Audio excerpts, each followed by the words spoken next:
Welcome back to Yashaswini Vamshika cooking and tips and ప్రతిరోజు రాగానే ఈ రోజు కూడా సూపర్ యూస్ఫుల్ టిప్స్ అయితే వచ్చేసానండి. ఈ టిప్స్ తోటి మన టైంని, మన శ్రమను, మన పనిని కూడా సేవ్ చేసుకోవచ్చు. ఏమాత్రం ఆలస్యంగా ఫస్ట్ టిప్ని అయితే చూసేద్దామండి. ఇలాంటి ఆయిల్ బాటిల్స్లో మనం ఆయిల్ పోయాలంటే చాలా ఇబ్బంది పడుతూ ఉంటామండి.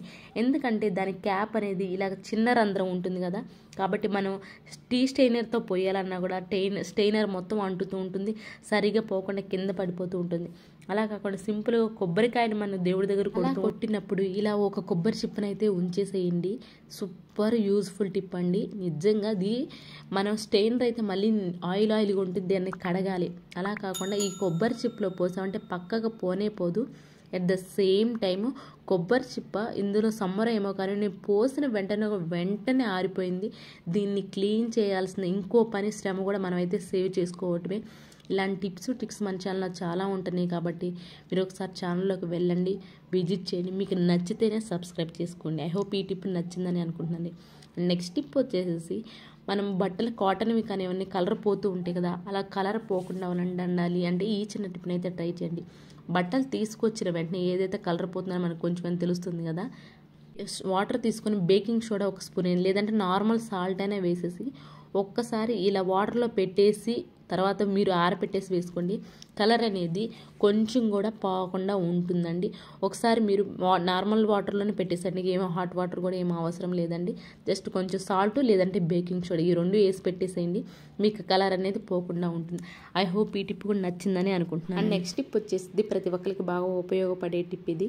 మన వైట్ బ్యాగ్స్ ఉంటాయి కదండి, ఇలా కాటన్ బ్యాగ్స్లో కొంచెం అంటే కొంచెం బేకింగ్ సోడా వేసి లైటర్ మనకు చూడడానికి ఏమాత్రం కూడా మురికి ఉంది అనిపించడం లేదు. కానీ మీరు ఒకసారి నేను క్లీన్ చేసిన తర్వాత చూడండి ఎంత మురికి వస్తుందో, చాలా బాగా నీట్గా అయితే క్లీన్ అయిపోయింది. ఒక్కసారి బేకింగ్ సోడా వేసుకొని మొత్తం లోపల కూడా ఎలా క్లీన్ చేయాలో చూపిస్తానండి.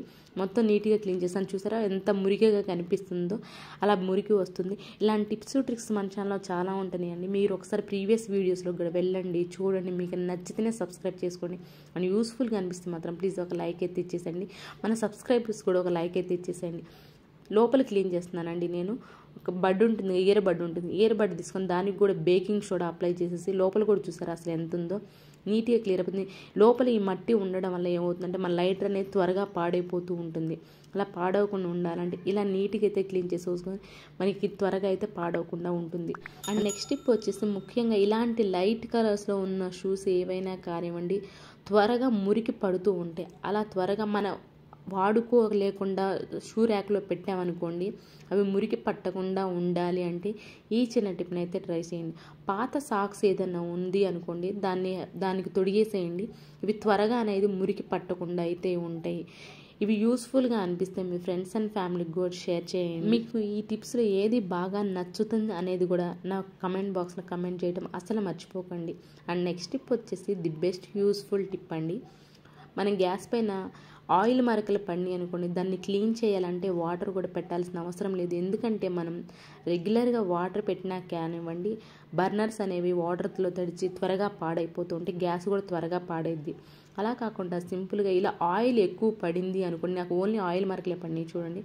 ఆయిల్ మరకలు మనం ఎక్కువగా పడినాయి అనుకోండి, పౌడర్ ఉంటుంది కదా, టాల్కమ్ పౌడర్, ఆ పౌడర్ ఒక్కసారి జల్లేసేసి న్యూస్ పేపర్ ఉంటుంది, న్యూస్ పేపర్ తోటి ఒక్కసారి క్లీన్ చేసేయండి. మనం ప్రతిసారి అంటే క్లీన్ చేయలేం కదండి, అప్పుడప్పుడు మాత్రం ఎక్కువ ఆయిల్ మరకలు పడింది అన్నప్పుడు ఈ చిన్న టిప్ని అయితే ట్రై చేయండి. గ్యాస్ కూడా నీట్గా క్లియర్ అయిపోతుంది, చాలా షైనింగ్గా కూడా ఉంటుంది.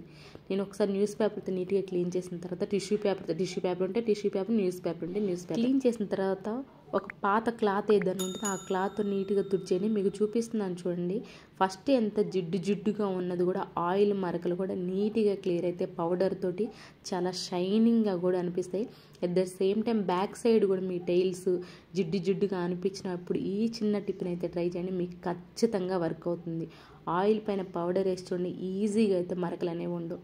అండ్ నెక్స్ట్ టిప్ వచ్చేసేసి పప్పు మనం రైస్ పెట్టుకున్నాం అనుకోండి, కుక్కర్లో ఒక కొలత ప్రకారం నీళ్లు పోస్తూ ఉంటాం కదా, పప్పు పెట్టుకున్నాం అనుకోండి ఊరికే అలా ఇంత కొలత అని లేకుండా పోస్తూ ఉంటాం కదా వాటర్. అలాంటప్పుడు ఏమైందంటే పప్పు పొంగుతూ ఉంటుంది కదా, బయటకు వచ్చేస్తుంటుంది. అలా రాకుండా ఉండాలి అని అంటే ఒక గిన్నెని వేసేయండి. పప్పులో నీళ్ళు అనేవి కింద పడిపోకుండా మన గ్యాస్ కూడా పాడవకుండా అయితే ఉంటుంది. అండ్ నెక్స్ట్ టిప్ వచ్చేసి ఇలాంటి మాప్ ఉంటుంది కదండి, మాపుని తీసుకొని అటు సైడ్ ఇటు సైడ్ రబ్బర్ బ్యాండ్స్ పెట్టేశాను. రబ్బర్ బ్యాండ్లు పెట్టేసిన తర్వాత దాన్ని మధ్యలోకి తీసుకొని వచ్చి ఒక దారం అయితే కట్టేశానండి నేను. దీన్ని దేనికి యూజ్ చేద్దాం అనుకుంటున్నారా, చెప్తానండి. సూపర్ యూస్ఫుల్ టిప్ అండి ఇది కూడా. దీని మధ్యలో దారం కట్టేసిన తర్వాత కొంచెం గ్యాప్ అయితే ఎక్కువ ఉంచుకోండి. మాకైతే గ్యాప్ని బట్టి నేనైతే ఉంచుకున్నాను. మీరు కావాలంటే కొంచెం గ్యాప్ అయితే ఎక్కువ ఉంచుకోండి. ఈజీగా అయితే మన ఫ్యాన్ రెక్కలకు బ్యాక్ సైడ్ ఉన్నదని మొత్తం ఈజీగా దుమ్ము ఎలాంటిది ఉన్నా కానీ సింపుల్గా అయితే రిమూవ్ అయిపోతుందండి. ఇవేనండి ఈరోజు టిప్స్. మీకు యూస్ఫుల్గా అనిపిస్తే మీ ఫ్రెండ్స్ అండ్ ఫ్యామిలీకి షేర్ చేయడం అసలు మర్చిపోకండి. ఏది బాగా నచ్చిన కమెంట్ బాక్స్లో కమెంట్ చేయండి. రేపటి వీడియోలో మంచి టిప్స్ అయితే మళ్ళీ మీ ముందుకు వస్తాను. అంతవరకు మీరు అందరూ హ్యాపీగా ఉన్నారు, హార్ట్ఫుల్గా అయితే కోరుకున్నాను. Thank you so much for ever watching.